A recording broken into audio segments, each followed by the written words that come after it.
It's my birthday and I am craving birthday cake. Ano?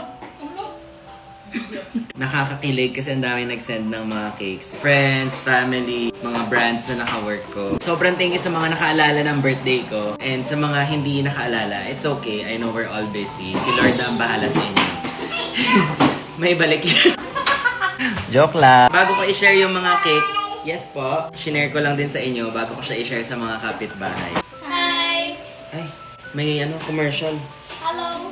Made me feel really, really special. Oh, shh. Hindi na mga Tupperware namin.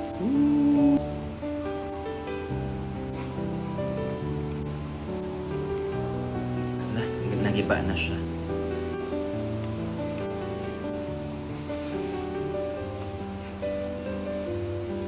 Tres leches.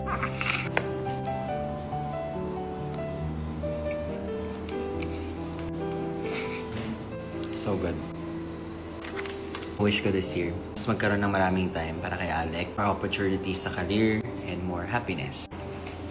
Ay, I'm pretty happy with where I am at right now. Hindi sobrang luxurious, but just enough and happy. Greatest fear ko actually is waking up one day and realizing, ay, hindi pala totoo lahat to. Ay, wala pala ako anak. Yun ang greatest fear ko. But now, I am living a happy life.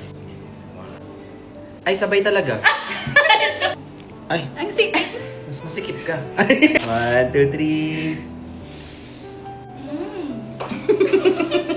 Dapat may reaction. Ay, sarap nito. So good. Cheesecake. Ay, sarap nito. Diba? Sabi sa'yo, huwag magbigay. Grabe, ang damot to. Mga kapitbahay kong nakafollow. Pag walang strawberry yung sa inyo.